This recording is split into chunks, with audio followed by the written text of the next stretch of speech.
Hello everyone, this is Noman slim lecturer in economics. आज हमारा PPSC lecturer economics की test preparation series का 9th lecture है।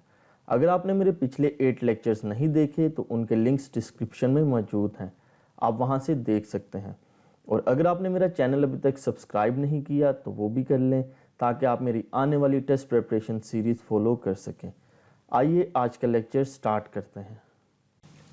इस लेक्चर में हम बात करेंगे about market equilibrium, market surplus, market shortage and changes in demand and supply.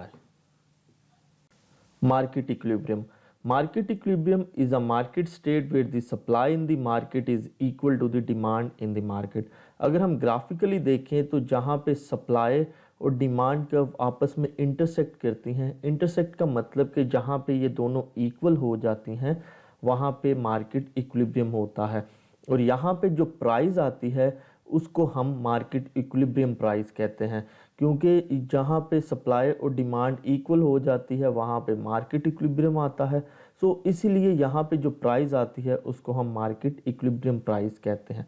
और यहाँ पे जो क्वांटिटी आती है, जहाँ पे क्वांटिटी डिमांड और क्वांटिटी सप्लाई इक्वल हो जाती हैं तो उसको हम मार्केट इक्विलिब्रियम क्वांटिटी कहते हैं।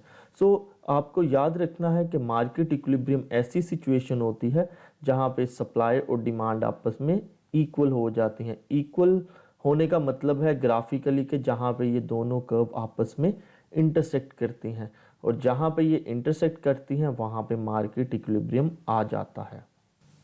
Market surplus. A market surplus occurs when there is excess supply, that is quantity supplied is greater than quantity demanded. ये मार्केट की ऐसी सिचुएशन होती है जहाँ पे क्वांटिटी सप्लाई जो है वो क्वांटिटी डिमांड से ज़्यादा होती है। अगर हम इसको ग्राफ में देखें तो ऐसा होता है कि मार्केट इक्विलिब्रियम से जो अबव एरिया होता है वो सारे का सारा मार्केट सरप्लस एरिया होता है। अगर हम ग्राफ में देखें तो ये मार्केट इक्विलिब्रियम है जहाँ पे डिमांड और सप्लाई आपस में इक्वल हैं, और यहाँ पे जो प्राइस होती है वो मार्केट इक्विलिब्रियम प्राइस होती है, और यहाँ पे जो क्वांटिटी होती है वो मार्केट इक्विलिब्रियम क्वांटिटी होती है, क्योंकि यहाँ पे जो क्वांटिटी डिमांड होती है वो क्वांटिटी सप्लाई के इक्वल होती है। और इससे ऊपर वाला जो एरिया है, ये सारे का सारा एरिया जो है वो मार्केट सरप्लस होता है। सपोज करें कि मार्केट में जो प्राइस है वो थोड़ी सी इक्विलिब्रियम प्राइस से अबव हो गई है, वो P1 हो जाती है। तो यहाँ पे अगर हम देखें तो क्वांटिटी सप्लाई जो है वो क्वांटिटी डिमांड से ज़्यादा हो जाती है, और जब भी क्वांटिटी सप्लाई क्वांटिटी डिमांड से ज़्यादा हो जाती है तो इस सिचुएशन को हम मार्केट सरप्लस कहते हैं। सो यहाँ पे क्या होगा, जो भी प्राइस इक्विलिब्रियम प्राइस से अबव होगी उस पे हमेशा मार्केट में सरप्लस होता है, क्योंकि यहाँ पे जो क्वांटिटी सप्लाई है वो क्वांटिटी डिमांड से ज़्यादा होती है। Market shortage.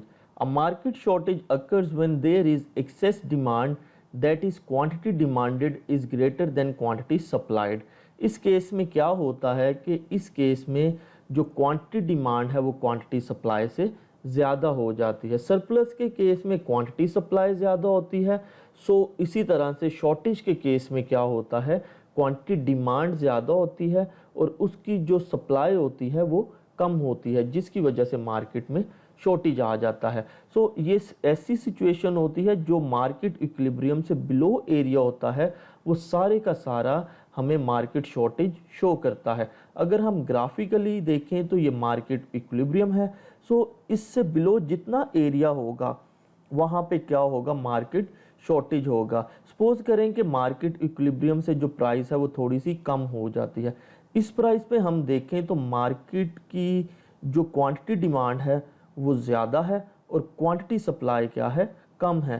सो ये जितना एरिया है ये सारे का सारा हमें मार्केट शॉर्टेज शो कर रहा है, क्योंकि यहाँ पे क्या है, क्वांटिटी डिमांड क्वांटिटी सप्लाई से ज़्यादा है। और यहाँ पे क्या है कि हम देख सकते हैं कि जो प्राइस है वो इक्विलिब्रियम प्राइस से कम है, और जब भी प्राइस इक्विलिब्रियम प्राइस से कम होती है तो यहाँ पे क्वांटिटी सप्लाई तो बढ़ जाती है लेकिन क्वांटिटी सप्लाई कम हो जाती है, जिसकी वजह से मार्केट में शॉर्टेज आ जाता है। अब हम देखेंगे changes in demand and supply. और हम ये देखेंगे कि इनमें चेंज आने की वजह से मार्केट इक्विलिब्रियम प्राइस और मार्केट इक्विलिब्रियम क्वांटिटी में क्या चेंज आता है। समटाइम्स क्या होता है कि डिमांड में चेंज आता है और सप्लाई कांस्टेंट रहती है, और समटाइम्स सप्लाई कांस्टेंट रहती है और डिमांड में चेंज आ जाता है, और समटाइम ऐसी सिचुएशंस भी आती है जिसमें ये दोनों चेंज हो रहे होते हैं। समटाइम इनमें चेंज ज़्यादा होता है, समटाइम इक्वल होता है। सो अब हम ये देखेंगे कि इनमें चेंज आने की वजह से हमारे मार्केट इक्विलिब्रियम पर, मार्केट इक्विलिब्रियम प्राइस पर और मार्केट इक्विलिब्रियम क्वांटिटी पर क्या चेंज आते हैं। फर्स्ट केस है when supply is perfectly inelastic. इसमें यह होगा कि जो सप्लाई होगी वो परफेक्टली इनइलास्टिक होगी। इनइलास्टिक का मतलब है कि सप्लाई में ज़ीरो चेंज होगा, सप्लाई कर्व वर्टिकल होगी। सो प्राइस के चेंज होने से सप्लाई में चेंज नहीं आएगा। सो इस केस में चेंज सिर्फ डिमांड कर्व में आएगा। सो अब हम देखते हैं कि अगर तो सप्लाई परफेक्टली इनइलास्टिक है तो डिमांड में चेंज आने की वजह से, डिमांड में राइज और फॉल होने की वजह से हमारे इक्विलिब्रियम प्राइस में और इक्विलिब्रियम क्वांटिटी में क्या चेंज आएगा। अगर हम ग्राफिकली देखें तो सप्लाई कर्व यहाँ पे वर्टिकल है। वर्टिकल का मतलब है कि अगर प्राइस चेंज भी होती है तो सप्लाई में चेंज नहीं आएगा। सो सपोज करें कि अगर कंज्यूमर की इनकम बढ़ गई है, कंज्यूमर की इनकम बढ़ने से उसकी डिमांड पहले से राइज होगी तो वो अपवर्ड शिफ्ट होगी। सो जब ये अपवर्ड शिफ्ट हुई तो ये न्यू इक्विलिब्रियम होगा जहाँ पे न्यू डिमांड कर्व और ओल्ड सप्लाई कर्व ने इंटरसेक्ट किया। तो यहाँ पे हम देख सकते हैं कि क्वांटिटी जो है, इक्विलिब्रियम क्वांटिटी, वो तो पहले वाली ही है, लेकिन जो प्राइस है वो पहले से इंक्रीज हो गई है। और सपोज करें कि अगर कंज्यूमर की इनकम फॉल कर गई है तो उसकी वजह से उसकी डिमांड फॉल करेगी तो वो डाउनवर्ड शिफ्ट होगी। जब वो डाउनवर्ड शिफ्ट होगी तो ये अगेन ये वाला न्यू इक्विलिब्रियम पॉइंट होगा। यहाँ पे हम देखें तो इस पॉइंट पे भी जो इक्विलिब्रियम क्वांटिटी है वो पहले वाली ही है, लेकिन जो इस केस में प्राइस है वो पहले से डिक्रीज हो गई है। सो हम देख सकते हैं कि when supply is perfectly inelastic तो क्या होता है, राइज इन डिमांड की वजह से प्राइस जो है इंक्रीज हो जाती हैं बट क्वांटिटी सेम रहती है, और फॉल इन डिमांड की वजह से प्राइस डिक्रीज हो जाती है बट जो क्वांटिटी है वो सेम रहती है। सो इस केस में जब ये होगा कि सप्लाई जब भी परफेक्टली इनइलास्टिक होगी तो वर्टिकल होगी, जिसकी वजह से जो क्वांटिटी है मार्केट की वो हमेशा सेम रहेगी। अगर डिमांड बढ़ती भी है तो सेम रहेगी, अगर डिमांड फॉल करती है फिर भी सेम रहेगी। लेकिन क्या होगा कि डिमांड जब राइज करेगी तो बस प्राइजेस जो हैं वो पहले से इंक्रीज हो जाएंगी, और जब डिमांड फॉल करेंगी तो प्राइजेस पहले से फॉल कर जाएंगी। अब हम नेक्स्ट केस देखते हैं when demand is perfectly inelastic. इस केस में क्या होगा कि अगर हम ग्राफिकली देखें तो डिमांड का वर्टिकल हो जाएगी। वर्टिकल का मतलब है कि परफेक्टली इनइलास्टिक है। इसका मतलब है कि प्राइस में चेंज आने से डिमांड में चेंज नहीं आएगा, इसमें सिर्फ सप्लाई में चेंज आएगा, सप्लाई में राइज एंड फॉल होगा। अगर आपको ये नहीं पता कि डिमांड और सप्लाई में किन फैक्टर्स की वजह से राइज और फॉल आता है तो आप मेरे प्रीवियस लेक्चर्स जो डिमांड एंड सप्लाई पर है वो देख सकते हैं, ताकि आपको ये भी पता हो कि डिमांड और सप्लाई में किन फैक्टर्स की वजह से राइज और फॉल आता है। उन लेक्चर्स के जो लिंक्स हैं वो डिस्क्रिप्शन में मौजूद हैं, आप वहाँ से देख सकते हैं। आइए अब हम सपोज करते हैं कि जो फर्म है उसकी टेक्नोलॉजी पहले से एडवांस हो गई है। जब टेक्नोलॉजी एडवांस होती है तो सप्लाई में राइज आता है।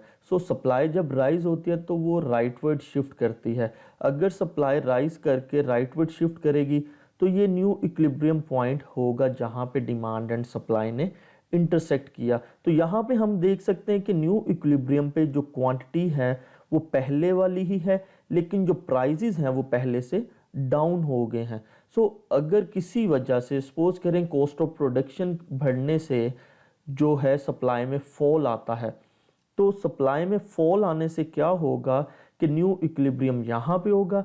इस न्यू इक्विलिब्रियम पे भी आप चेक कर सकते हैं कि जो इक्विलिब्रियम क्वांटिटी है वो पहले वाली है, लेकिन इस न्यू इक्विलिब्रियम पे आप देख सकते हैं कि जो प्राइजेस हैं वो पहले से इंक्रीज हो गई हैं। So when demand is perfectly in elastic, तो इस केस में क्या होता है कि राइज इन सप्लाई की वजह से प्राइजेस पहले से डिक्रीज हो जाती हैं, लेकिन जो क्वांटिटी है वो सेम रहती है।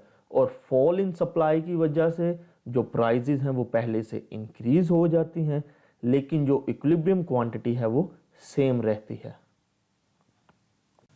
When supply remains constant but demand rise or fall, इस केस में क्या होगा कि चेंज सिर्फ डिमांड कर्व में आएगा, सप्लाई कर्व फिक्स रहेगी, कांस्टेंट रहेगी। अगर हम ग्राफिकली देखें तो ये मार्केट इक्विलिब्रियम है जहाँ पे डिमांड एंड सप्लाई इक्वल है। यहाँ पे क्या होगा कि सिर्फ चेंज डिमांड कर्व में आएगा, सप्लाई कर्व कांस्टेंट या फिक्स रहेगी। सपोज करें कि कंज्यूमर की इनकम बढ़ने से डिमांड बढ़ गई है, तो जब डिमांड बढ़ती है तो वो अपवर्ड शिफ्ट करती है, तो इसको हम राइज इन डिमांड कहते हैं। तो ये जो न्यू इक्विलिब्रियम है यहाँ पे होगा जहाँ पे ओल्ड सप्लाई कर्व और न्यू डिमांड कर्व ने इंटरसेक्ट किया। तो यहाँ पे हम देख सकते हैं कि पहले से जो प्राइजेस हैं वो इंक्रीज हो गई हैं और जो क्वांटिटी है मार्केट की वो भी इंक्रीज हो गई है। और नेक्स्ट केस हम देखते हैं कि अगर डिमांड में फॉल आता है, सपोज करें कि कंज्यूमर का किसी चीज़ के बारे में टेस्ट ख़राब हो गया है, वेदर चेंज हो गया है, उसकी इनकम फॉल कर गई है, तो इस केस में क्या होगा, उसकी डिमांड जो है पहले से फॉल करेगी तो वो डाउनवर्ड शिफ्ट करेगी।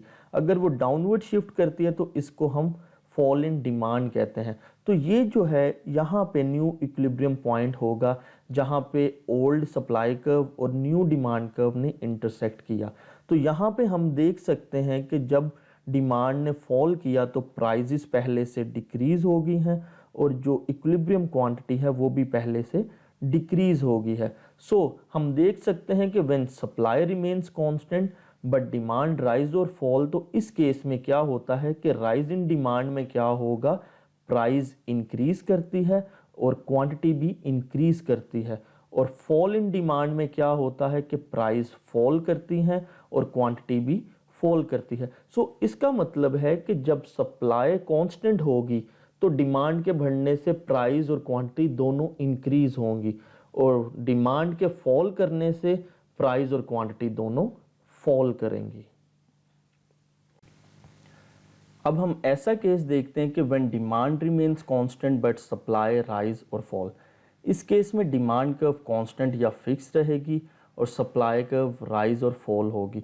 अगर सपोज करें कि ये मार्केट इक्विलिब्रियम है तो यहाँ पे जो डिमांड कर्व है वो फिक्स रहेगी और सप्लाई जो है वो राइज या फॉल होगी। अगर सपोज करते हैं हम कि जो टेक्नोलॉजी है वो पहले से एडवांस हो गई तो उसकी वजह से सप्लाई राइज करती है जो कि राइटवर्ड शिफ्ट करती है। सो जब सप्लाई राइज करती है तो यहाँ पे ये न्यू इक्विलिब्रियम आ जाएगा जहाँ पे ओल्ड डिमांड कर्व और न्यू सप्लाई कर्व इंटरसेक्ट करेंगे। तो यहाँ पे हम देख सकते हैं कि जो प्राइस है वो पहले से फॉल कर गई है और जो क्वांटिटी है वो पहले से इंक्रीज कर गई है। सो इसी तरह से अगर किसी रीज़न की वजह से जो सप्लाई है वो फॉल करती है तो वो अपवर्ड शिफ्ट होगी, यहाँ पे ये न्यू इक्विलिब्रियम होगा। यहाँ पे हम देख सकते हैं कि जो प्राइस है वो पहले से इंक्रीज हो गई है और जो क्वांटिटी है वो पहले से डिक्रीज हो गई है। So when ever demand remains constant but supply rise और फॉल, तो इस केस में क्या होता है कि राइज इन सप्लाई में जो प्राइस होती है वो डिक्रीज होती है और क्वांटिटी जो है इंक्रीज हो जाती है। और फॉल इन सप्लाई में जो प्राइस है वो इंक्रीज हो जाती है और जो क्वांटिटी है वो डिक्रीज हो जाती है। सो यहाँ पे क्या होगा कि आप लोगों ने याद रखना है कि राइज जब सप्लाई होती है तो प्राइस के फॉल होने से जो क्वांटिटी है वो मार्केट में इंक्रीज हो जाती है और जो फॉल जब होती है तो उस केस में क्या होता है कि मार्केट जो प्राइस है वो पहले से इंक्रीज हो जाती है और जो क्वांटिटी है वो पहले से डिक्रीज हो जाती है। अब हम कुछ ऐसे केसेस देखते हैं जिनमें क्या होगा, डिमांड और सप्लाई दोनों में चेंज आ रहा होगा। इससे पहले तो हमने ये देखा था कि कोई एक जो था वो कांस्टेंट था और दूसरे में चेंज आ रहा था, लेकिन यहाँ पे क्या होगा, डिमांड और सप्लाई दोनों में चेंज होगा। तो ये फर्स्ट केस है जिसमें क्या है कि more rise in demand than supply. So graphically क्या होगा कि यहाँ पे जो डिमांड है वो ज़्यादा राइज करेगी और जो सप्लाई है वो थोड़ा कम राइज करेगी। सो लेट्स सपोज कि जो डिमांड है वो इतनी ज़्यादा राइज की, तो जो सप्लाई है वो इसके कंपैरिजन में थोड़ा कम राइज करेगी। तो अगर वो इतना राइज कर जाती है इसके कंपैरिजन में कम, तो ये न्यू इक्विलिब्रियम आएगा जहाँ पे न्यू डिमांड कर्व और न्यू सप्लाई कर्व ने इंटरसेक्ट किया। तो यहाँ पे हम देख सकते हैं कि जो प्राइस है वो पहले से इंक्रीज हो गई है और जो क्वांटिटी है वो भी पहले से इंक्रीज हो गई है। क्योंकि ऐसा है कि डिमांड बढ़ने से हमेशा प्राइजेस बढ़ती हैं और सप्लाई बढ़ने से हमेशा प्राइजेस कम होती हैं। तो यहाँ पे जब क्या है कि डिमांड में ज़्यादा राइज है और सप्लाई में कम है, तो एज अ रिज़ल्ट क्या होगा कि एट द एंड जो प्राइजेस हैं वो मार्केट में बढ़ जाती हैं, क्योंकि डिमांड में ज़्यादा राइज होता है। सो इस केस में जब डिमांड में राइज ज़्यादा होता है सप्लाई के केस में, तो प्राइजेस भी बढ़ जाती हैं और क्वांटिटी भी बढ़ जाती है। सो क्या होगा कि when the rise in demand is more than supply, then at the new equilibrium price and quantity both increases. More rise in supply than demand, इसमें क्या होगा कि जो सप्लाई है वो ज़्यादा राइज करेगी, डिमांड है वो कम राइज करेगी। अगर सपोज करें डिमांड में इतना राइज आ रहा है तो सप्लाई में इससे ज़्यादा राइज आएगा।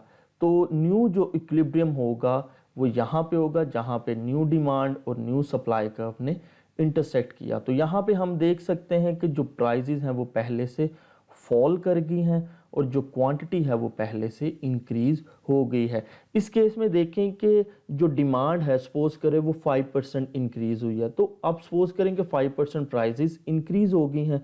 तो दूसरी तरफ क्या हुआ कि जो सप्लाई है वो 5% से ज़्यादा इंक्रीज होगी।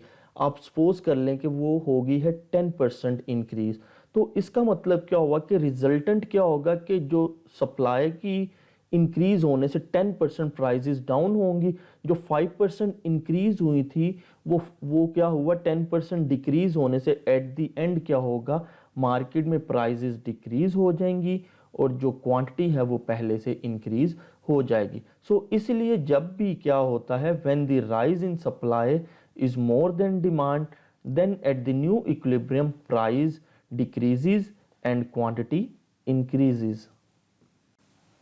Equal rise in demand and supply, इसमें क्या होगा कि डिमांड और सप्लाई इक्वल प्रोपोर्शन में राइज करेंगी। तो यहाँ पे हम इनको ग्राफिकली देखने से पहले थोड़ा लॉजिकली अंडरस्टैंड करने की कोशिश करते हैं, क्योंकि क्या होता है कि डिमांड जब भी बढ़ती है तो प्राइजेस बढ़ती हैं और सप्लाई जब बढ़ती है तो प्राइजेस डिक्रीज होती हैं। सो इस केस में देखें अगर तो इन दोनों में इक्वल प्रोपोर्शन में चेंज आ रहा है। सपोज करें कि डिमांड 5% इंक्रीज होने से 5% प्राइजेस बढ़ गई हैं, तो दूसरी तरफ सप्लाई इंक्रीज होने से 5% प्राइजेस डाउन हो जाएंगी। तो क्या होगा एट द एंड जो इंक्रीज हुई थी डिमांड इंक्रीज होने से वो सप्लाई इंक्रीज होने से डिक्रीज हो जाएंगी, ऑफसेट हो जाएगा उसका इम्पैक्ट। सो क्या होगा एट द एंड जो प्राइजेस हैं वो सेम रहेंगी लेकिन जो क्वांटिटी है वो मार्केट में इंक्रीज हो जाएगी। अब हम अगर इसको ग्राफिकली देखें तो क्या होगा, अगर डिमांड में सपोज करें इतना राइज आया तो इतना ही इक्वल प्रोपोर्शन में इधर से सप्लाई में राइज आ गया। तो हम यहाँ पे देख सकते हैं कि जब इन दोनों में इक्वल प्रोपोर्शन में राइज आ रहा है तो जो मार्केट इक्विलिब्रियम प्राइस है वो पहले वाली ही है, जो थी हमारी मार्केट इक्विलिब्रियम प्राइस वो ही रहेगी, लेकिन जो क्वांटिटी है वो पहले से इंक्रीज हो गई है। सो इसका मतलब है कि when the rise in demand and supply is in equal proportion, then at the new equilibrium price remain same but Q increases. Next one is equal fall in demand and supply. इसको भी पहले हम थोड़ा logically देखते हैं कि इसमें क्या होगा कि डिमांड जब भी फॉल करती है तो प्राइजेस फॉल करती हैं और सप्लाई जब फॉल करती है तो प्राइजेस इंक्रीज होती है। सो अगर इनमें फॉल इक्वल प्रोपोर्शन से हो रहा है तो जितनी प्राइस डिमांड फॉल होने से डिक्रीज हुई है उतनी ही प्राइस सप्लाई डिक्रीज होने से इंक्रीज हो जाएगी। सो एट द एंड क्या होगा कि जो प्राइस होगी वो सेम रहेगी लेकिन जो क्वांटिटी होगी वो पहले से डिक्रीज हो जाएगी। आइए इसको हम ग्राफिकली देखते हैं। अगर हम ग्राफिकली देखें तो सपोज करें कि डिमांड में इतना फॉल है, सो अगर इतना ही फॉल सप्लाई में आ जाएगा तो क्या होगा, न्यू इक्विलिब्रियम यहाँ पे होगा, और इस न्यू इक्विलिब्रियम पे हम देख सकते हैं कि जो प्राइस है वो पहले वाली ही है, लेकिन जो क्वांटिटी है वो पहले से फॉल कर गई है। So when the fall in demand and supply is in equal proportion, then at the new equilibrium price remains same, but जो क्यू होता है वो पहले से डिक्रीज हो जाता है। Demand falls more than supply, इसको भी हम कोशिश करते हैं कि पहले थोड़ा सा लॉजिकली देखें। आपके लिए मेरी एडवाइस यही है कि जब भी इस तरह के क्वेश्चंस आएँ तो सबसे पहले उनको लॉजिकली भी आप लोग देखा करें कि इनकी वजह से प्राइस और क्वांटिटी में क्या चेंज आएगा, उसके बाद आपने ग्राफिकली देखना है। सो ग्राफिकली आप लोगों ने लाजमी देखना है, क्योंकि ग्राफिकली देखने से क्या होता है कि कभी भी आपका आंसर गलत नहीं होगा। सो अगर सपोज करें कि डिमांड ज़्यादा फॉल करती है सप्लाई से, सो हमें पता है कि डिमांड के फॉल करने से प्राइजेस फॉल करती हैं, और जो सप्लाई के फॉल करने से प्राइजेस इंक्रीज हो जाती हैं। अगर सपोज करें कि जो डिमांड है वो 10% फॉल कर गई है, तो सपोज कर लें कि जो प्राइजेस हैं वो 10% फॉल कर गई हैं, और जो सप्लाई जो है वो सपोज कर लें कि 5% फॉल की हैं, तो 5% प्राइजेस बस बढ़ी होंगी। सो एट द एंड क्या होगा, प्राइजेस ज़्यादा फॉल हुई हैं डिमांड के केस में, तो इसका मतलब है कि एट द एंड जो रिजल्टेंट होगा हमारे पास वो ये होगा कि प्राइजेस पहले से कम होंगी, और जो क्वांटिटी है वो भी पहले से कम होगी। आइए अब हम इसको ग्राफिकली देखते हैं। अगर हम ग्राफिकली देखें तो सपोज करें कि जी जो डिमांड में फॉल इतना आ गया है, अब क्या है, जो सप्लाई में फॉल जो है इसके कंपैरिजन में थोड़ा सा कम होगा। अगर जो सप्लाई में फॉल इसके कंपैरिजन में कम होगा तो वो ऑब्वियसली कुछ यहाँ पे होगा इस तरह से।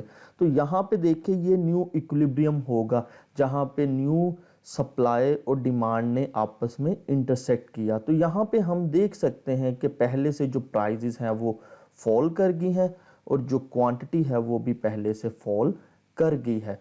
So when the fall in demand is more than supply, then at the new equilibrium both price and Q decrease. अब हम लास्ट केस देखते हैं कि when supply falls more than demand, इसको भी हम पहले लॉजिकली देखते हैं। हमें पता है कि सप्लाई के फॉल होने से प्राइजेस इंक्रीज होती हैं, और डिमांड के फॉल होने से प्राइजेस डिक्रीज होती हैं। सो इस केस में क्या होगा कि अगर तो सप्लाई में फॉल ज़्यादा है एज कंपेयर टू डिमांड, तो क्या होगा, at the end prices increase होंगी और जो क्वांटिटी होगी वो डिक्रीज होगी। ऐसा क्यों है, क्योंकि सपोज कर लेंगे अगर सप्लाई जो है वो 10% फॉल की है, तो क्या होगा कि सपोज करें कि अगर 10% ही प्राइजेस बढ़ गई हैं, तो उधर से अगर जो डिमांड है वो 5% फॉल करती है, तो यहाँ पे भी आप सपोज कर सकते हैं कि जो प्राइजेस हैं वो 5% फॉल करेंगी। वहाँ से 10% इंक्रीज की है, यहाँ से 5% डिक्रीज की है, तो एट द एंड रिजल्टेंट हमारे पास रिजल्ट यही आएगा कि जो प्राइजेस हैं वो पहले से इंक्रीज हो जाएंगी, और जो क्वांटिटी है वो पहले से डिक्रीज हो जाएगी। अब हम इसको ज़रा ग्राफिकली देखते हैं। तो अगर हम ग्राफिकली देखें तो यहाँ पे आप देख सकते हैं मार्केट इक्विलिब्रियम है। अगर हम यहाँ पे पहले डिमांड में फॉल देखेंगे इतना है, अब हम क्या करेंगे कि हमने सप्लाई में फॉल ज़्यादा लाना है। सो अगर सप्लाई में जो है वो डिमांड के कंपैरिजन में ज़्यादा फॉल आ जाता है, तो न्यू इक्विलिब्रियम यहाँ पे होगा। सो यहाँ न्यू इक्विलिब्रियम पे हम देख सकते हैं कि जो प्राइजेस हैं वो पहले से इंक्रीज हो गई हैं, और जो क्वांटिटी है वो पहले से डिक्रीज हो गई है। सो when the fall in supply is more than demand, then at the new equilibrium price increases and quantity decreases. ये था हमारा आज का लेक्चर, जिसमें हमने market equilibrium, market surplus, market shortage and changes in demand and supply को discuss किया, और हमने ये देखा कि डिमांड एंड सप्लाई में चेंज आने की वजह से मार्केट इक्विलिब्रियम प्राइस और मार्केट इक्विलिब्रियम क्वांटिटी में क्या चेंज आता है। सो मेरी आपको रिकमेंडेशन और एडवाइस यही है कि जब भी changes in demand and supply से रिलेटेड क्वेश्चंस आएँ तो आप लोग इनको लॉजिकली और ग्राफिकली दोनों तरह से सॉल्व करने की कोशिश किया करें, तो फिर आपके ये क्वेश्चंस कभी भी गलत नहीं होंगे। अब हम नेक्स्ट लेक्चर में बात करेंगे about the theory of consumer behaviour, जिसमें हम स्पेसिफिकली बात करेंगे कार्डिनल यूटिलिटी अप्रोच, जिसमें हम देखेंगे कि what is utility, types of utility, relationship between total utility and marginal utility and the law of diminishing marginal utility. So अगर आपने मेरा चैनल अभी तक सब्सक्राइब नहीं किया तो वो कर लें ताकि आप मेरे आने वाली टेस्ट प्रिपरेशन सीरीज़ को फॉलो कर सकें। Thank you.